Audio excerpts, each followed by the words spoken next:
is Asinine Radio. This is the weekly music podcast where every week we get into a different band, different artist. We break down one of their records. We get into the music, the lyrics, how it was made, and everything in between. My name is Tyler, and way out there, hundreds of miles away, is Jeff. While you're listening, go to Spotify, Apple Podcasts, give us 5 stars. If you're watching on YouTube, smash that subscribe button. And that's all I have for the Born intro. Let's get into it. What are we doing this week, Jeff? Go. We're doing Kiss's Kiss. Kiss's Kiss. So Kiss yeah, the Kiss. first record, 1974, self-titled. I don't know. Let's get into our origin story with Kiss. We'll get into our first impressions of this record, and then just get into our bangers, stinkers, and everything else. So what do you got? Origin story. Go. Good. My origin story is probably just Rock and Roll All Night. I know my mom had a CD, and it was like a greatest hits, and it was red, and it was translucent. And like I think the opener was the live version of Rock and Roll All Night. And that was the only version I've ever heard. Even like on the radio, they always play the live version of Rock and Roll All Night. Mm-hmm. But that's like my origin story. I never listened to any other Kiss outside of that one song. And even that one song, like it's still a fucking banger, but like I'm not going to go out of my way to listen to it or put it on. So I don't know. I just don't really care that much. Okay. That's quite the origin story. That's it. Yeah, I mean, my origin story is also that song, Rock and Roll All Night. Everybody, I think, growing up, everybody knew that song. It was played on so many TV shows, movies, on MTV. Everybody knew who Kiss was. Like, even if you didn't know their music, you know who they were just by the way they looked, their makeup, stage presence, all of that. And then, you know, it was that. It was Shouted Out Loud, which until this week I didn't even realize was a Kiss song. But I mean, I remember hearing that song a ton. And then as I got into like my teens, I knew Lick It Up. I knew I Was Made for Loving You, because I hated those songs in high school. I really hated those songs. But There's I knew no because way. you were everybody trying hard in high school. There's no way anybody I- could hate I Was Made for Loving You. I never tried hard. I never tried hard. I was always myself. I was always cool. Stop trying hard. What you mean to say? So yeah, and I remember also back then when I used to watch MTV and VH1 a lot, they would always make fun of that era of Kiss, and like the Lick It Up video was always made fun of how stupid and cheesy it was, because it is. It's terrible. That's really my origin story, and I didn't listen to any full Kiss record until this week, or the last 2 weeks. So, I mean, I've listened to Kiss Alive. I have that live record on vinyl, but any of their actual studio records, it wasn't until the last 2 weeks that I listened to anything from them. And that's my origin story. So, and I think you're the same too, right? It wasn't until these 2 weeks that you listened to any of their records. Yeah, except for Alive. Yeah. So let's get into our first impressions of Kiss's Kiss, kind of why that is our favorite record, if we even have a real good reason. And then we'll get into bangers and stinkers. What else you got? Or what do you got? I do think it's their best record, yes. There's a guy that comes to our record store. I don't want to say his name, but he has a very generic name. Cool guy. But he likes the Beatles and Kiss a lot. Like, those are the two things he collects, and he spends a lot of fucking money. If we get something that really rare, he'll buy it. And I asked him one time, like, do you really like Kiss? He's like, not really. It's just because he's old. He's probably like 60, if that. But he's like, not really. It's just, it's nostalgia. I grew up listening to him. I grew up like watching them. My parents liked him. Like, I really don't care for him that much. Like, I just want to kind of have it. So, okay, I get that. Like, you're spending your disposable income honest. on something that like is frivolous and stupid. That's what disposable income is for. So I get that. And I think that's why Kiss have lasted throughout the years. And I think people who are like probably let's call him Malcolm, because that's like the easiest. Okay. That's a generic name. That could be anybody, but they like Kiss, and because that demographic likes shitty 80s music and therefore likes shitty 80s Kiss. And so there's another like generation of people that are now on that bandwagon, right? You get your 70s and your 80s, and that makes sense. But at some point, like, the Kiss train is going to be obsolete once, like, we'll call the other guy Jim, because that's a generic name. We'll call him Jim and Malcolm. Once they are too old to go to shows, or are too old to, or I guess phase out or age out of buying like dumb ass fucking albums and merch and things like that, then Kiss is going to cease to exist. But I understand what like Kiss did for the touring world, the touring circuit, and what they did for other bands. And there's a lot of things to like about Kiss. there's just so much more to hate. I think also with Kiss, I mean, the music is secondary. It honestly is, and They knew that. They knew that. They knew it. Yeah, I mean, none of them have ever come out and said, you know, I'm a great guitar player. You know, this is why, these are my influence. Like nobody ever, like, for as big of an ego as they all have, none of them ever claim to be great at what they do, which is cool. It's nice, but it's cool they didn't lie. Yes, it's cool they didn't lie. My first impressions on this, yeah, in the end, the music is fine. It's decent rock and roll. It's good rock. It's good rock and roll. There's nothing bad about it. There's nothing bad about any of these songs on the record. There are some outliers that made my best of Kiss playlist, which has 24 songs, I believe. So if you want that, let me know. I'll send you the link to the playlist. Nobody wants that. No, some might. You never know. But yeah, I mean that's kind of my first impression. I think they're good rock and roll songs, but their look, their brand is way bigger than the actual music. I would almost compare them to Sex Pistols. Like that whole punk brand is way bigger than the actual Sex Pistols songs. Everybody knows their look more than they know their music. Easily, hands down. Yeah. Except Kiss is like to the fucking extreme because their music was their look was so outrageous in 1973 and 1974. Yes.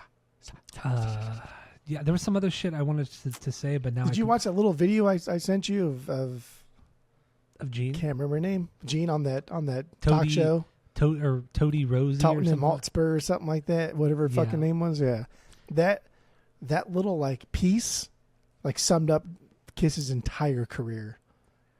Because he comes out and it's like shock value. Everyone's shocked by it, and like Toadie's just shaking her head like, this is fucking stupid, dude. This is so dumb. And then Gene's sitting there like, you have a lot of like tasty looking audience members. I want to eat them up. And she's like, what the fuck are you doing? Like underneath all that, you're probably just some Jewish boy.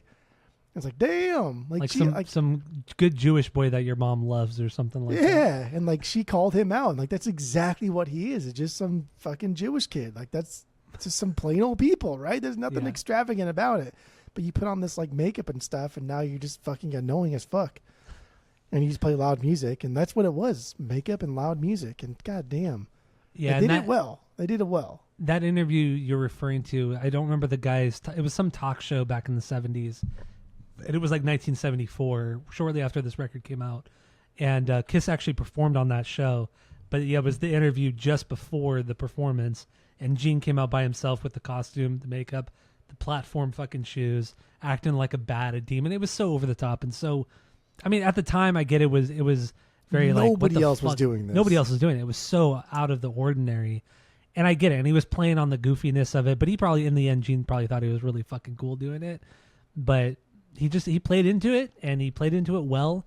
But yeah, I did like how she called him out immediately, and then what did she say? She said, fuck, it was something about the hook nose or something like that. It was like something so Jewish and something so like, oh man, I can't even remember the actual quote. She was very like, because she was older than Gene was, she was very disarming with her insults.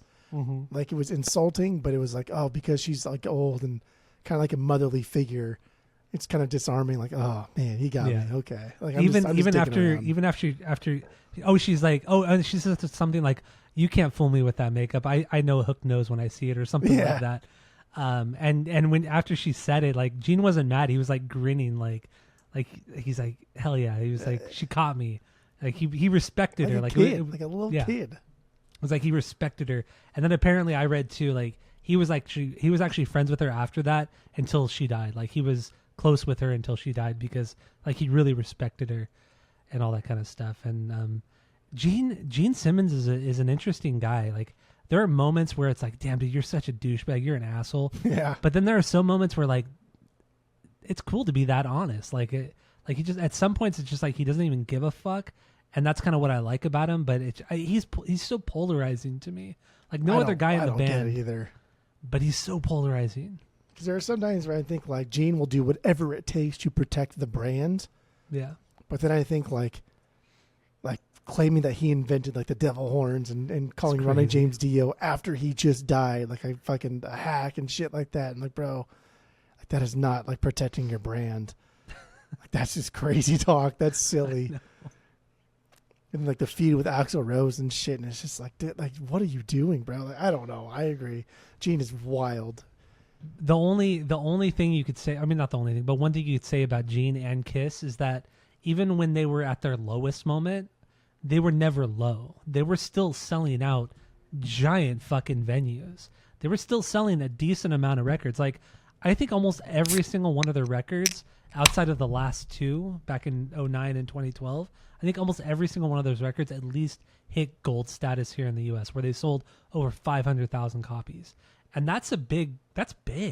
Honestly, like for bands that have come and gone through the 70s, 80s, and 90s, who had maybe like one big hit record, they weren't consistent after that. They didn't sell 20,000 seat venues or 10,000 seat venues. Like at least Kiss was fairly consistent through their whole career. Because their shows kicked ass. Yeah. Their shows were fucking good. They like they're like two bands in modern history have like reinvented like the live show format. The Grateful Dead and Kiss. Like those two bands have just like took what we thought could have been a live show and just made it fucking even better. And the Kiss did that thing. And if you're going to listen to shitty music, at least entertain me. Are you not entertained? You know, like at least put on a good show. And the fact that they were like spitting fire out of his mouth before their first record and catching his hair on fire before their first record, like that's crazy talk. Before you had a road crew that would come out and put it out. And there was that like thing like fuck, it was like 8 years ago, 10 years ago when Gene Simmons' hair caught on fire. Didn't even fucking move a muscle. It's like on fucking fire, dude. Like Homer Simpson on fire. Yeah. And he's just playing. And at some point he looks over like, are you gonna put this out, bro? And like, oh yeah, I'll come out. And the guy comes out and like sprays it with the fire extinguisher and then goes back. Doesn't miss a fucking beat, dude. Like, like Gene Simmons would die for Kiss. Like I truly believe he would burn alive for Kiss. And that's dedication. You hear Tammy yelling? Yeah, the dog's shitting in the hallway right now. The puppy, George. Georgie boy? Georgie boy is shitting in the hallway. These are small little poops. Just like no, they're big. No, they're massive. They're fucking big shits. It's crazy. I mean, you have two little dogs, so I question how your concept of like big dog. Considering poops. how small they are, Rupert's 15 pounds, George is 7 pounds, and their shits are fucking giant. They're giant. What are we comparing them to though? Like humans, like other dogs? Well, I mean, comparatively to their size, the dog's size. You're only ever around small dogs. Like Donald was a tiny little fucking butt muncher. He was, but his shits were small compared to these fuckers. Because he's all fluff. Yeah, Tony was all fluff. Anyway, we're not talking about dogs. We're talking about Kiss right here, baby. What were you saying? Kiss right here, baby. What were you saying? I don't even remember what you were saying, dude. I don't know, just about their live shows and the hair catching on fire. Right, and it is really cool to see like live performances. And honestly, dude, like no one had really done something this extravagant as far as like the shock culture. And like it dates back like decades before Kiss had done it. And like Alice Cooper was kind of like the godfather of it all with the makeup and stuff, but like nothing like what Kiss did. Nothing like Kiss. Yeah. Nothing like what Kiss did. And it wasn't just like the band, but it was like the pyrotechnics and it was like the stage crew. And they were like the first people to like hire a crew of people to have like not just like a guy that did fireworks and pyrotechnics, but a guy that built a stage. Like, hey, we're going to hire 2 dudes and your only job is to create like things on a stage and then take it down right afterwards. Like we're talking like Super Bowl halftime performances in like the mid 70s for a band that like, who the fuck are you? Mm-hmm. Right? Like that's crazy. Yeah. Yeah. And kind of going into the background of this record and the early days of the band. So they recorded this record, Kiss is Kiss, and Casablanca Records was the label that they were under. They were a small independent label, but they were kind of like a subsidiary of Warner Brothers Records. Or not a subsidiary, but they were owned by their distribution was through Warner Brothers, I believe. And they recorded the record, everything was done with it. Kiss went out to the West Coast to go do a record release show here in LA in Beverly Hills. And it was like a record release show. All the Warner Brothers executives were there. They came with the full makeup, the whole fucking show. And one of the executive said, absolutely not. He said, this record, fuck no. this record's not coming out unless you take the makeup off and stop this. And the band, what was I forgot the guy's name, the guy who owns Casablanca Record, and their manager said, absolutely not. That everything stays. Warner Brothers immediately dropped Casablanca Records from their roster, and then they put it out. The record wasn't too successful, and like we mentioned in the rankings episode, it wasn't until Kiss Alive, which came out after their third record, which was only like not even 2 years after this record came out, that the band actually blew up, and the Casablanca Records just kind of blew up as well. After being on the verge of bankruptcy. But yeah, I mean, the background to this record was like, these guys had no fucking money. They had kind of no idea what they were doing. Prior to this record, Paul and Gene, they were in a band called Wicked Lester. They were signed to, was it Epic Records or something like that, I believe? And I think they had a contract, but they didn't put anything out yet. But they recorded a whole record. Wicked Lester recorded a whole record, but it was shelved by, I think it was Epic. It was shelved. It was Epic. Yeah. And then Paul and Gene wanted to fire the other guys in the band because they didn't think they were adequate enough. Egos, baby, already. Not even a record out of it. Their egos were there. They wanted to fire the guys, and the guy said, fuck you. So then Paul and Gene quit Wicked Lester. The fucking record has remained on the shelf since the 1970s. It's come out as like bootlegs and shit like that. But yeah, then they formed Kiss after it. It is on, yeah, you're right. It is on Spotify. But it's not, I don't even think then it's like an official release. I think it's like kind of a half-ass thing. But did you listen to it? I did not. I did not. Hey, I mean, you're not missing anything. After 24 Kiss records, I mean, I don't care. It's better than 22 Kiss records, but it's fine. It's meh, yeah. It's fine. So that's kind of also the background with Kiss is Kiss. I don't know, man. I think it was a time and place. Honestly, it was a time and place for this band and this record. You hear a lot of people even nowadays, like the drummer from Korn, like Ray Luzier says that his favorite band of all time was Kiss because he grew up with like Kiss and Rush were like the bands that he grew up with when he was like 9 years old, and he learned all the Kiss records and he saw Kiss dozens and dozens of times. But it's because like he grew up with it. Like if you don't grow up with Kiss, like if you don't start as a young kid, it's just not gonna be your thing. It's not a band you're gonna get into as an adult. They're not that kind of band. They're a good entry band. They're a good gateway band, and that's not a disrespect for them because I mean, they're just a good band for that. They're a good band into harder rock, blues rock. You know, your Ted Nugents. Like I hear a lot of Ted Nugent on this record. I hear a lot of Amboy Dukes on this fucking record. Well, yeah, okay, especially same the instrumental. Like that's same thing. Yeah. Amboy Dukes, Ted Nugent, but specifically that psychedelic era. Like it's but there.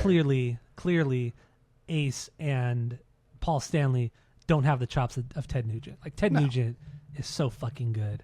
It's not even like you don't have, because I don't think Vinnie Vincent is anything to write home about, but you apparently love him so much. Like it's not just about being like a great guitarist, like Yngwie Malmsteen, right? It's about like what can you do with that?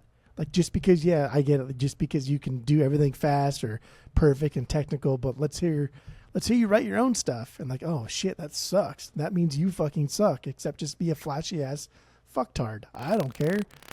And so like there is. What did you say? A flashy ass fucktard. Oh my god. Flashy ass fucktard. F-A-F-T. A faft. A faft, yes. Don't be a faft. Yngwie Malmsteen was a faft. I think Vinnie Vincent's a faft. I think a lot of that's what makes Slash so cool and interesting. Is Slash makes you think that he's being sloppy, but everything he does is like it's intentional. Yeah. But it sounds like he's being sloppy, and a lot of times when he plays, it's like, damn, that's fucking sloppy, but it's not. It's him being calculated. Whereas like Ace is pretty sloppy at times. And it's extremely sloppy. It's endearing, it's fun or whatever, but like that's the difference between like a Vinny and like a Slash, and that's why Slash is fucking Slash, and Vinny's just another 80s fucking guitarist that's really, really good. But like, who gives a fuck if he's really, really good? Like, I don't care. I don't fuck. No, I get it. I don't give a fuck. It just, in the end, Kiss are a gateway band. I mean, it's just so many people as kids and young teens were influenced by Kiss and Ace, and just the whole getup, the whole personality of the band. They were influenced by him, and the marketing, all that shit fucking worked for the band, and good on them. Like I'm not throwing any shade at the band for doing for going about their career the way they did, because I think it's fucking fantastic, and they knew how to make money, they knew how to merchandise. Fucking love that shit. It's great for them, but it's like when your band sucks and you know you fucking suck, and you're like, damn, there's no way we can make it. Especially when like Van Halen drops in like the late 70s, you're like, all right, well, we're done. we're done.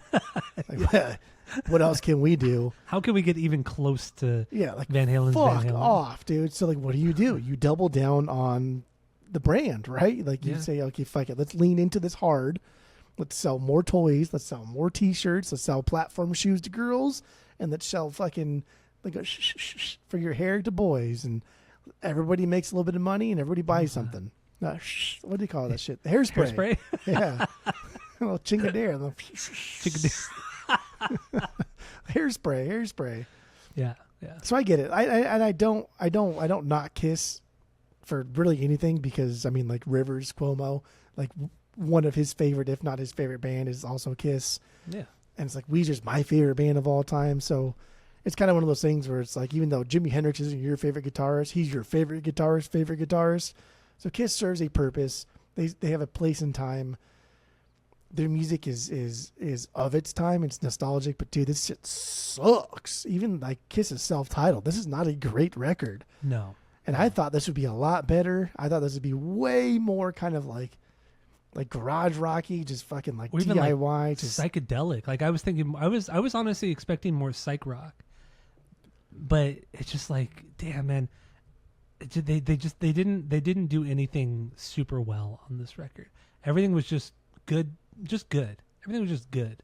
Nothing bad. No stinkers. Because I have no stinkers on this record. No, I don't think you. Yeah, there's nothing bad on this record, but there's standouts. Some bangers within the record. I have 5. I don't know how many you have, but for bangers, yeah, I have 4. All right, that's okay. We're close, but let's dive into some bangers here. I'm sure we'll talk about more about the band and the era of music. But what's your number one banger on here? Before we do this, all right. So do you have any bangers? Do you have any bangers off of this one? 4 bangers. 4 bangers. Okay, that's right. You have 4 bangers. What's your number one banger? What is your number one banger off this record? Slow down there, buddy boy. Strutter. Strutter's my number one banger. Okay, opener, right? The opener. The opening song. That is. That did not make my banger list, but let's get into it. That's stupid. It's like one of their best songs they've ever written. Like, are you crazy? Oh, it's not. That's funny. Okay. Yeah, here we go with the try hard again. Oh my god, this is cool. Exhausting. This is exhausting already. This is like the most reminiscent of that like 60s era garage rock sound here. Like, this is what I wanted this entire record to be. I wanted it to be like Strutter mixed with the instrumental track. I wanted to hear like fucking, I don't even know, like that Question Mark band. I wanted to hear 13 Floor Elevators. I wanted to hear cool garage rock, but like a little bit heavier, a little more aggressive, mixed with like MC5. But this is the only time we got it.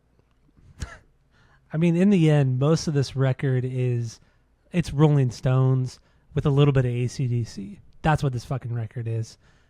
Especially Rolling Stones. I hear so much Rolling Stones. There I hear is Rolling Mick Jagger. Stones here. There is Rolling Stones here, but no. Come on, man.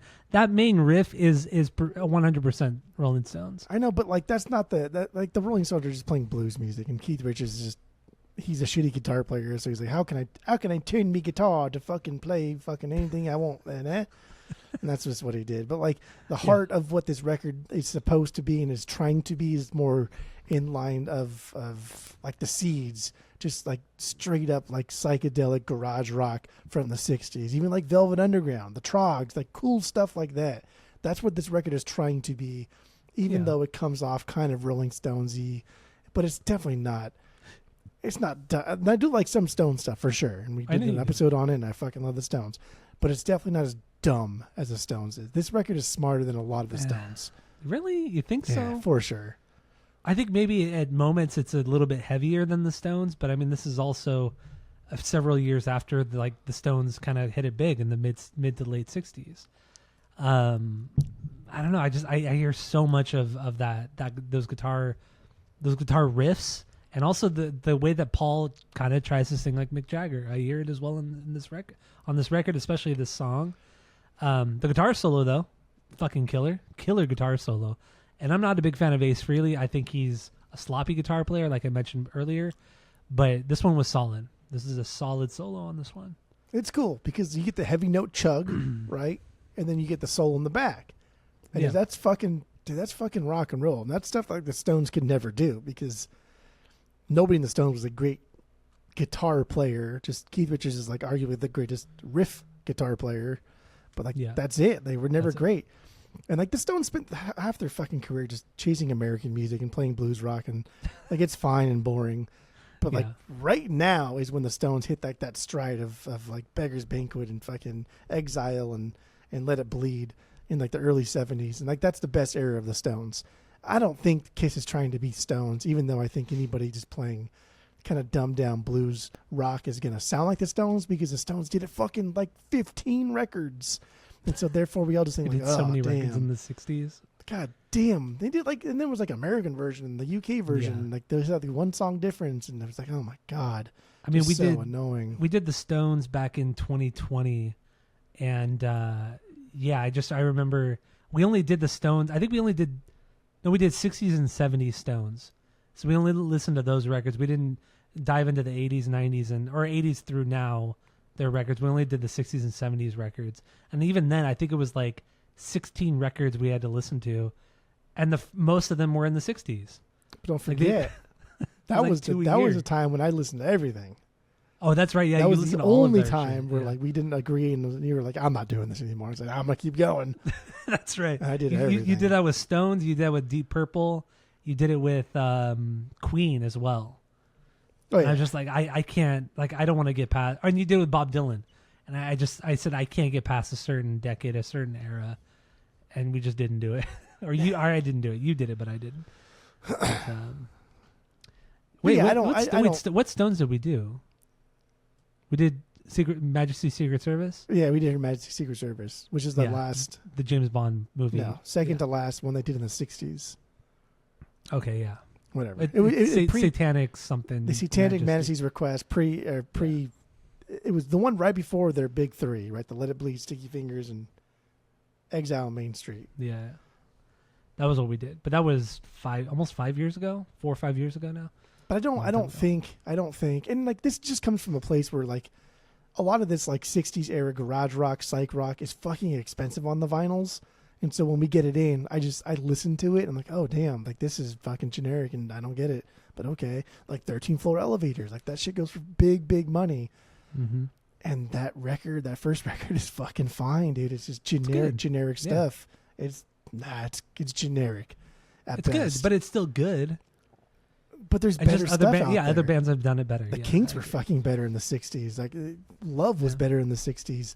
And I think this is what this Kiss record is trying to be. I think that's what Kiss started to be, was like garage rock from the 60s mixed with like a little bit of like psychedelia.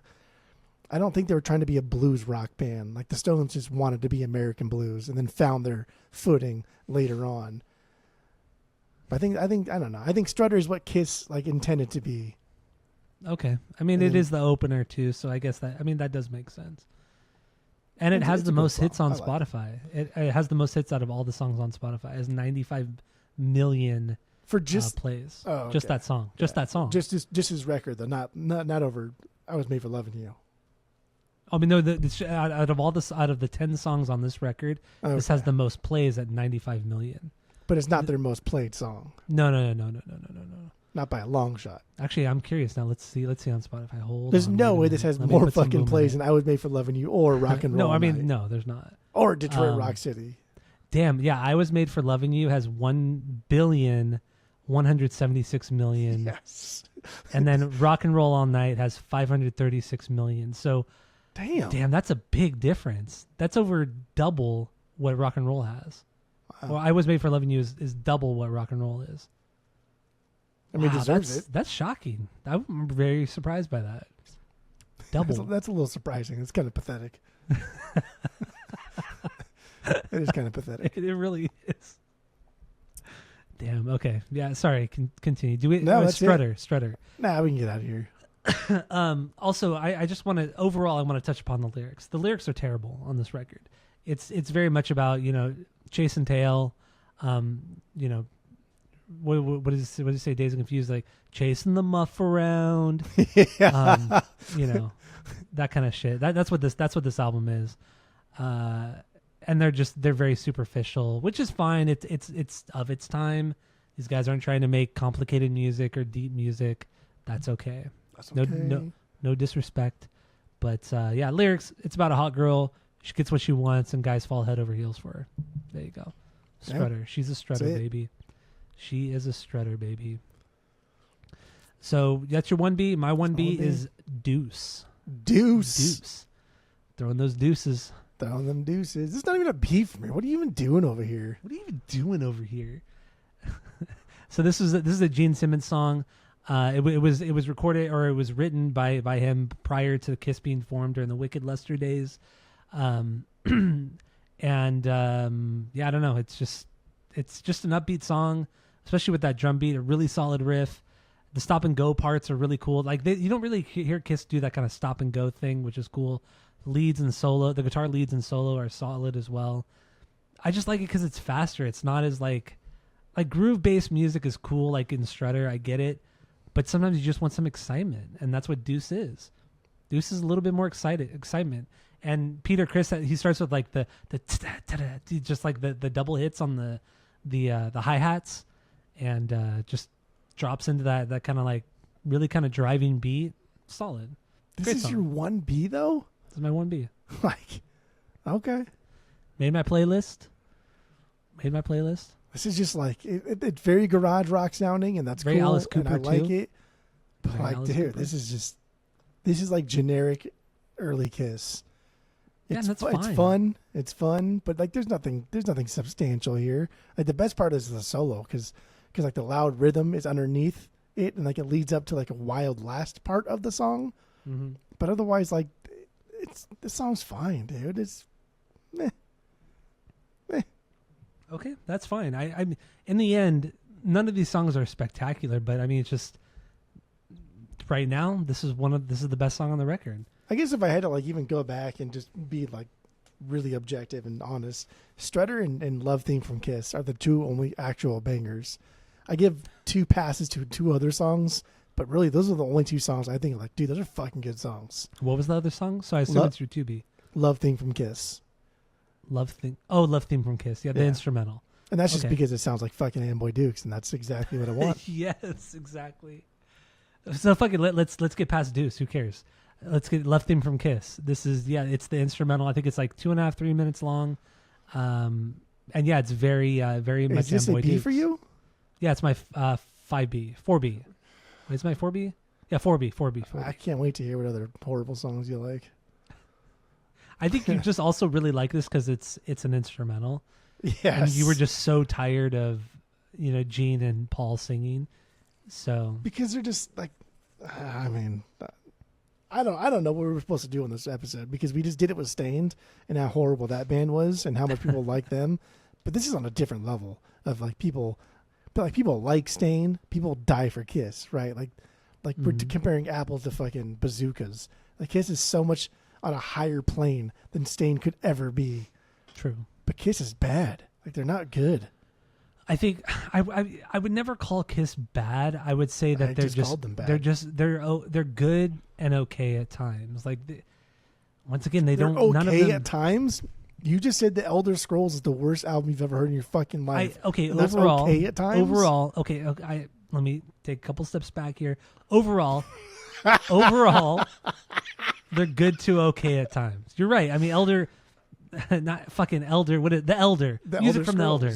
Music from the Elder. One of the worst records ever made, by any band. But I think overall, as a band, as over the career, I think they're good to okay, good at best, but then they average out at okay. And That's sometimes Kiss. terrible. And then sometimes, atrocious, terrible, horrendous, every which way you could describe this band in a negative way. But people still idolize them, and people still give them passes. Because they got their gogs on. They got their and I Kiss see gogs some on. of them I'm looking Remember at this? you, Pitchfork. Remember I see this? some of your. Can't this? even do that. You don't know how to do that. Don't even do that. You have no idea how to do that. And I still see Pitchfork writing You're good the worst. reviews on some of their later records. Like, oh, this is the fucking return to form of Kiss that we really wanted. I'm like, no, like I didn't want them to begin with. Like, yeah, I don't. This record is. This band is stupid. This record that we're doing is stupid. Yes. I Yes. don't know. I looked up like how much the like because I thought like if I'm going to get this record, I would like the OG promo of it, like the most collectible copy, and it's like fucking $800. And Oh my God. but even if like it came to the store and like I could have just taken it home, like I wouldn't. I wouldn't either. Yeah. I guess that's going into the wrap up. We're not there yet. No, not quite yet. All right, so let's move on from Left Theme from Kiss. Man, we're actually flying through this. Surprise, Because I'm dumb surprise, and I don't right? care. And we talked about a lot. We talked about a lot of extra currics on the rankings too, which is That's fine. true too. Yeah. My number 2 then is 100,000 Years. Good. 100,000 Years. What That's does my- this That's my last B. That's my 4B. 4B? Okay, that bass line, fucking killer. Yeah. Great, cool blues guitar parts. Cool shift change in the whole overall style when the bridge hits, and that solo is really fucking sick. I really, really like It's that. wild. It's very. It is. It's just cool. It's very cool. Yeah. And I like the sequencing coming off of the Amboy Duke song "Love Theme" from Kiss, because it just kicks right back into like the Kiss rock sound, as opposed to like Deuce. If you put Deuce after Love Theme, it would be kind of sluggish and slow. So you put 100,000 light years, dude. And they 100,000 also years. covered at some point. They cover that fucking Rolling Stone song, 2,000 light years. 2000. Yeah, They might have. I don't think that was on any of their records, was it? I don't know. I'm gonna fucking look it up real quick. I'll leave this on. Well, either way, 100,000 Years. Yeah, this is just a really good rock song. Good, not rock and roll song, but I don't want to say metal, but I don't even know how to describe the song. There's some good palm mutes thrown in from Ace and Paul. Like it's just very raw. I don't even know how to. I really can't even describe the song. Not to say that it's unique or great in any way, but it's exciting. I'm just excited because it's one of the better songs on the record. It's fun. I like it because I think Paul Stanley's just a more interesting singer, and I like his stuffs more. And for sure, I think Gene is just so fucking boring in every way, shape, or form. But I don't think Kiss would have succeeded without Gene Simmons. Mm-hmm. So I just think Paul Stanley's interesting, and I don't know, this whole literally the concept of Paul Stanley coming up with this tale and concept about like interstellar space travel. Like, fuck, you bloody fucking wanker. Like, get out of here, dude. Just writing a bunch of cool shit that sounds fucking dope and retconning something else later on. And I mean, I will say some more positive things about Gene. Like, I think he's a decent bass player. Like, he does come up with some cool lines, some cool parts in some of the, not just on this record, but on some other records too. Like, he's a pretty decent bass player. Like, you would think, like, because of his persona and how all of that, like, that he would just be like an evil Jared from Bloodhound Gang, where it's all character and no substance. You know, Gene actually does have substance. Like, he has not only songwriting credits, but he's a pretty decent bass player. Not great, but he's still fucking good. I would agree. I think Yeah. he plays to the song, and it's so easy for him to just do nothing or do too much. But he plays to the song, and he's never an asshole on the bass. He's an asshole in person sometimes, and his persona is an asshole, but he's never an asshole on the bass. He never takes anybody's spotlight. He never adds riffs to when someone else is doing something that, like, it's their time to shine. He never overshadows anybody, and he never really adds unnecessary notes in their better records. Yeah. And even like the more bass driven songs, there's some cool shit there. But yeah, once again, when he needs to step back and let Ace or whatever guitar player is in the band at the time, he's able to step back during that bridge, during that chorus or whatever it is, and then drop back down into that cool riff that he was playing in the verse or whatever it may be. Like, he's a good songwriter. Honestly, like, Gene is a good songwriter because of all the changes the band has had since from 1974 up until 2012. I mean, love it or hate it. I mean, going from this kind of stuff to the disco stuff to the funk, little bit of funk stuff thrown in there, to the solo record, to the glam and hair metal, to the post grunge stuff in the 90s. Like, yeah, some of it's shit, but like he at least he stayed consistent with his abilities. And I don't know, I think Gene I think Gene is a little underrated. I think Gene is an underrated hold on there, dude. As a bass player. It's easy when you're chasing mediocrity. They have never they have never done anything or tried to do anything except one time. They've never done anything that like made anybody think like, damn, you guys are actually good musicians. The one time they did it, it was like, wow. Now I understand why you don't do that. Music from the Elder. The music worst from the record ever Elder. made. So like, it's easy to think like, yeah, maybe he's a good bass player. They're good musicians when you're chasing mediocrity. When all you're like, when all you're trying to be is just like fucking C tier, B tier at best, then yeah, it's pretty easy to look good. But like, you know what I mean? Like, dude, mediocrity, man. Like nothing, in my opinion, no record that they've ever done is 2. Spoilers. 2 out of 3? Yes. No record they've ever done is a 2. None.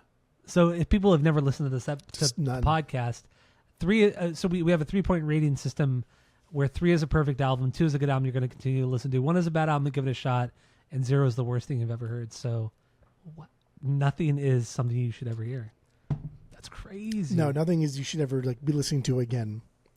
1 is you hear it once and forget about it. 2 is I'm going to listen to it over and over and over. Nothing is a 2. Nothing's there. We're getting close to the wrap up already. Jesus. Because I just don't fucking care. I don't care, and I've said all the positive I could possibly say, and that's okay. That's the image. Well, let's get into the few bangers that we have left, and then we'll wrap it up. Fuck it, who cares, right? Yeah. So what's your 3B? Let me know. Let me know, babe. Let me know, baby. That's not a banger for me. That's not a banger for me. Okay, that's all right. Let's get into it though. I like it. It's easy riffage. It's got an easy swing to it. I like the bright guitar tone. It's fun, bouncy bass lines, and this solo is just straight rock and roll, man. Like I don't mind just good rock and roll. And like, you know, we shit talk AC/DC all the time. Wait, you said "Let Me Know" or "Love"? Wait, what song did you say? Let Me Know. Oh, I thought you said, dude. I thought you said "Love Me, Baby" or something like that. Love wait, me, what baby. song? What song is that? Okay, is that a Red Hot Chili Peppers song? Oh, Tell Me Baby. Oh, Tell Me Baby. Yeah. What's your story? I do like that song too, actually. That is a good. It's a good. Isn't that starts like dude? Isn't that how that starts off? Tell me, babe. Yeah. Yeah, it has that really cool. Yeah, that really cool noodly riff from Frusciante. Yeah. Dude, if Stadium Arcadium cut out like the second half of the record of its record, yeah, it would be it would be like a perfect record. Like honestly, you could cut out all of the second half of the record outside of Snow, and especially in Michigan, which are the only 2 good songs off of that second record, and throw them on the first one, then you'd have a great fucking Stadium Arcadium record. So what happens to bands that are from like the 90s era is they think they can put out a box set and be over extravagant in how many songs they put on. But if you threw out a lot of the songs on Melancholy and if you throw out all the songs on... No. He puts his hand... What are you getting run over by a car? Well, because I had beer in my... I hadn't swallowed the beer yet, so I wanted to make sure I got your attention. No. That's outrageous. Melancholy's bloated. Shut the fuck up. I mean, I would say I would give you if you said Autumn is bloated. Okay, I'll give you that. Autumn's bloated, but not Melancholy. Come on, guy. Autumn is bloated with a Melancholy, and I love Autumn. I do love Autumn. I took my Autumn home from the store. Actually, do you still have it? We were trying to sell it. Nobody bought it. I was like, you know what? Fuck these guys. They don't want it. I'm taking it home. I'm keeping this box set out of spite, strictly out of spite. Fuck. It's good enough to keep, and it's good enough for another listen. I sometimes I'm just like, damn, dude, that's like half my Saturday. You know what I mean? Like listening to like, come on, it's not that. And I have Grateful Dead box sets that are fucking 7 discs, and it's like, dude, that's my Saturday. That's not half my Saturday. That's my Saturday. It's only 3 LPs, or no, it's 4 LPs. 4 LPs. Plus the singles. Obviously, I'm gonna listen to the fucking 7 inches. It's silly. Oh yeah, so technically it's 5. That's It's half like my Saturday. 5 LPs, yeah. All right. So yeah, let me know. This was this song. It didn't make the banger list for me. This also came from. This was originally written for Wicked Lester, their first band prior to Kiss. But this is a very Rolling Stones type riff, and especially with that build up in the intro, this is just Rolling Stones. Nothing great, nothing special here. Okay. All right. I mean, honestly, I think again, just because like David, my partner, he likes 60s garage rock. He likes 60s psychedelic shit a lot. And so he's always like, oh, listen to this, listen to this, listen to this, listen to this. So like I do listen to like a lot of it. I honestly think a lot of it just sounds the fucking same. I'm like, dude, this is boring to me. People love the band Love. I find it boring. I don't get it. Yeah. The Kinks early stuff, fucking cool. It's fucking fine. cool. But it's fine. Like Question Mark and Mysterians, 13th Floor, again, just it's fine. Left Bank, I think he's really cool. Renee's named after one of their songs. But I get what Kiss is trying to be. It's just not that, because they're not fun. Also, didn't David say that like you would really like the first couple Kiss records? Like, what doesn't he like the first couple Kiss records? He said he said listen to early Kiss. You should like some of the early ones. And for sure, like I did enjoy this a lot more than I thought I would, for sure. But I just think like if I'm going to listen to like garage rock, like it's just not this. It's not here. There's not enough here. Yeah, these guys aren't good at what they do. They're not. I can hear the inspirations, but I just don't. I don't care. Like why do I care? There's nothing here to make me care. Okay, it's fair enough. I don't care. All right, so Let Me Know is your number 3, right? That's it. Let Me Know, right? Is that the name of the song? Let me know. Okay, so my number 3 is Kissin' Time. Kissin' Time, baby. Dude. What's your problem here? Is this really a banger, or you just like this song? No, or you like this concept? It's kind of exciting, but also this song was not on the original pressing of the record. So the first pressing was, there were 100,000 made of the first record, or the first pressing. This song was not on it, but the record wasn't as successful as they were expecting. So 2 months after the record came out, the label's like, record this song. We'll do this like promotion, an actual literal kissing contest. We'll do this promotion, make this or record this song "Kissin' Time." We'll start putting this on the following pressing, and that's what they did. And they literally had a kissing contest. And this song is literally about going around to different cities and asking people to come out and kiss them and shit like that. Kissing bitches. Yeah, kissing bitches all over. So that's what the song is about. But the song is like it's fun, it's upbeat, it's kind of exciting, it's goofy as shit. Actually, and also there's some like really cool drum parts from Peter Criss on this one. There's some busy ass shit going on here, and the riff is really rock and roll. And I couldn't get over like Peter Criss's parts. Peter Criss, fucking Chuck Berry, of course, is rock and roll. But also Peter Criss's Peter Criss's drumming on this song is fantastic. When you're covering a Chuck Berry song, it's easy to just like sound inherently rock and roll, because the dude is a fucking. He's rock and roll. I know. He's a genius. So like, yes, but this song sucks, dude. This is stupid. And like it's based off of a Bobby Rydell song, and that song's dumb because it was like a 16, 17-year-old boy, and the song was written by like 30, 40, 50-year-old men about Bobby going out and kissing young girls, and that's fucking weird, and that didn't age well. And really, it's Sweet 16, and it's Surfing USA, and it's every other fucking song that ever came out in like the 60s and late 50s. It's boring. Yeah. It's silly. Okay, that's fine. I'm not saying it's great, but it's still made my banger list. That's what I was asking. Like, if we're being honest, I have 2 true bangers, and I have 4 songs I think like that's pretty fucking good. That's what I'm asking. Like, is it a true banger for you? I mean, I see what you mean. Like, true bangers would be Deuce and 100,000 Years. My 2, and then Kissin' Time is my 3. Love Theme from Kiss is my number 4, and then my number 5 is Cold Gin. This is the Ace Frehley song, the one that he wrote. I don't think it's the greatest, but it, within that the realm of this album, it's one of the better tracks. Gene sings on this song. It's a solid riff, fun build up in the intro, very AC/DC sounding kind of riff. Was AC/DC around at this time in '74? I don't remember. Did their first album come out in '76, or was it '72? They were definitely around '74. Hold on, AC/DC. Were they? I feel like maybe for first sure. Maybe not like their. No, they were definitely around '74. They came out in '73. So what was their first album though? That's a good question, dude. Was TNT? No, TNT was not their first record. Really? I don't think so. I'm pretty sure TNT was their first record. Maybe. Damn, as we're just perusing the internet here. I'll just do it. Fucking goddamn it. AC/DC. Dude, I just type in AC/DC wiki on Google and they're done. Okay, first record, 1975. So this predates it. Jesus Christ. Like, why did it take you so long? Because I had my... I don't want to get it. It doesn't matter. It's boring if I try because to I have fucking fingers that don't type fast. I'm not going to try to explain. But we that's we took the same typing classes in school. Why are you so slow? It's not the typing. It was how the windows are all my 14 screens over here don't fucking do anything for me except do nothing.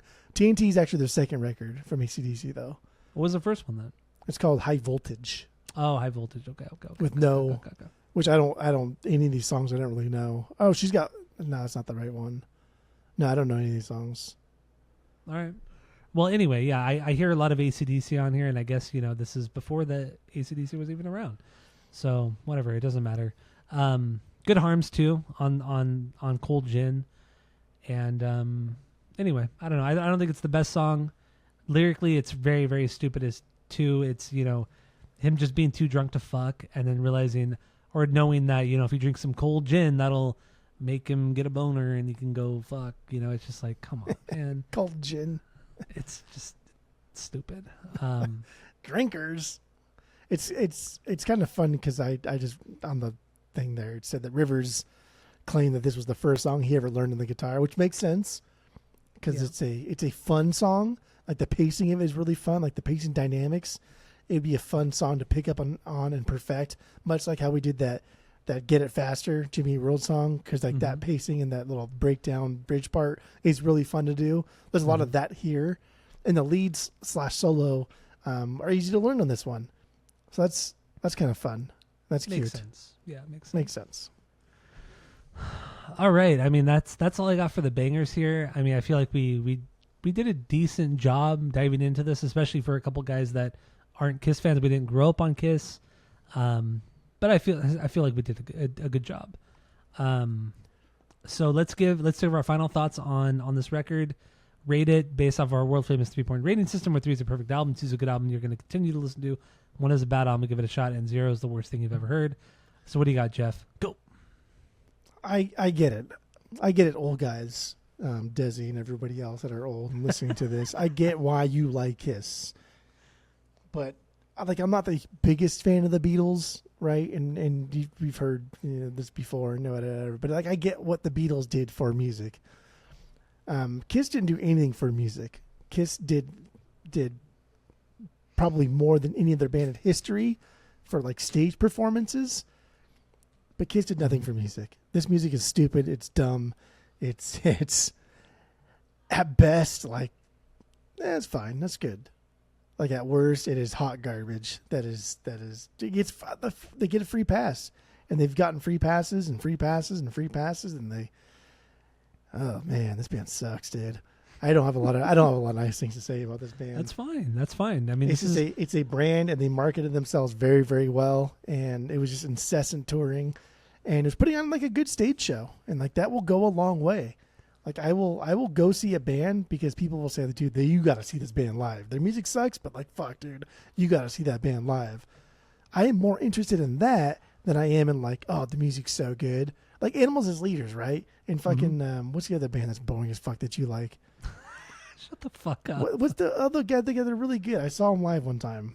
It was Animals as Leaders. Was it? What's the other band that's kind of like Animals? You saw them live. With a P, maybe? When you took Nick. What's the other band that was going to bother me? The Oh, no. Prophecies or something like that, or the Lost Prophets or some shit like that. No, I know who you're talking about. Oh shit.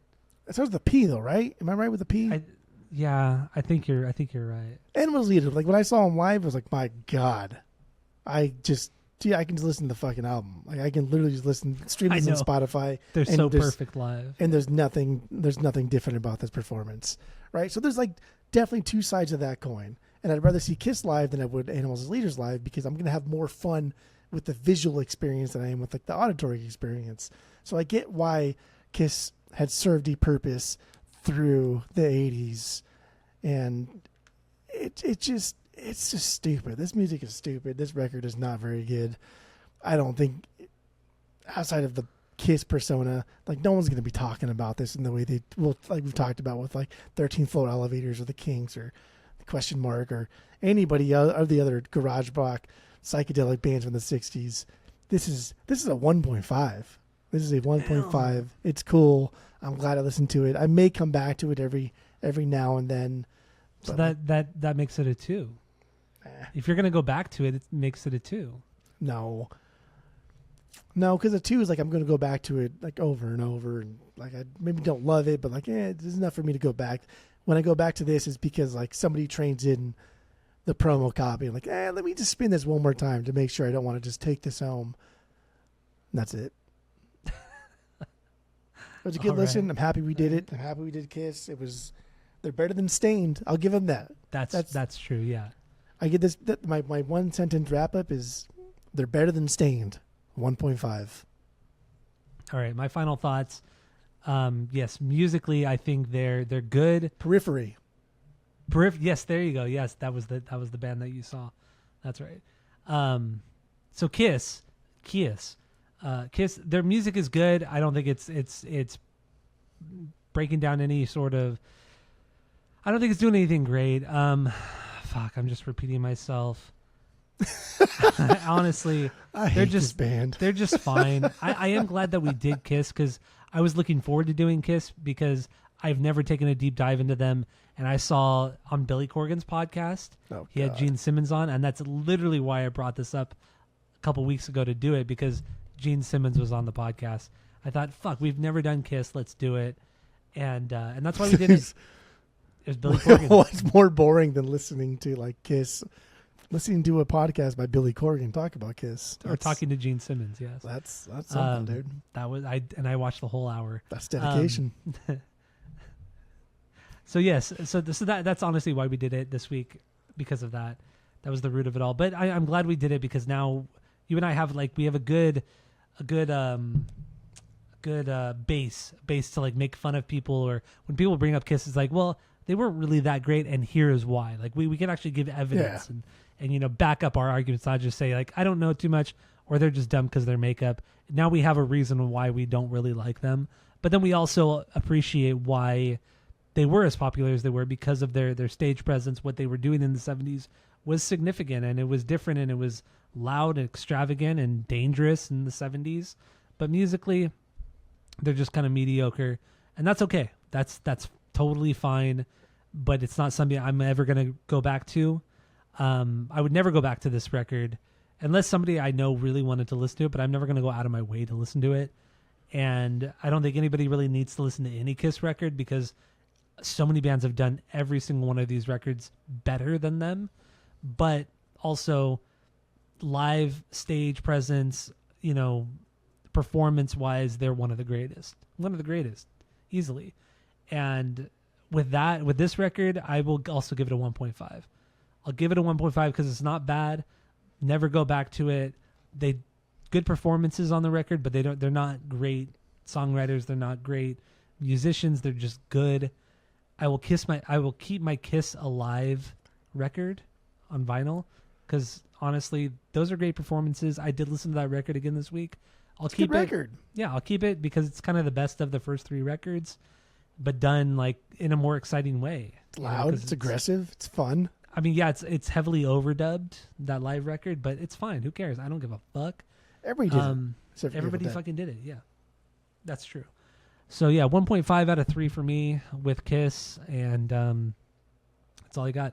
I think we've made it under an hour. This is the shortest episode we've ever done. think we've done it. So I thought we were gonna do like 30 minutes, to be honest. Like this is just I don't fucking care about don't Kiss. fucking care. Our rankings episode is longer than this one. So thank you all for listening. Go to Spotify, Apple Podcasts. Give us 5 stars. If you're watching on YouTube, smash that subscribe button.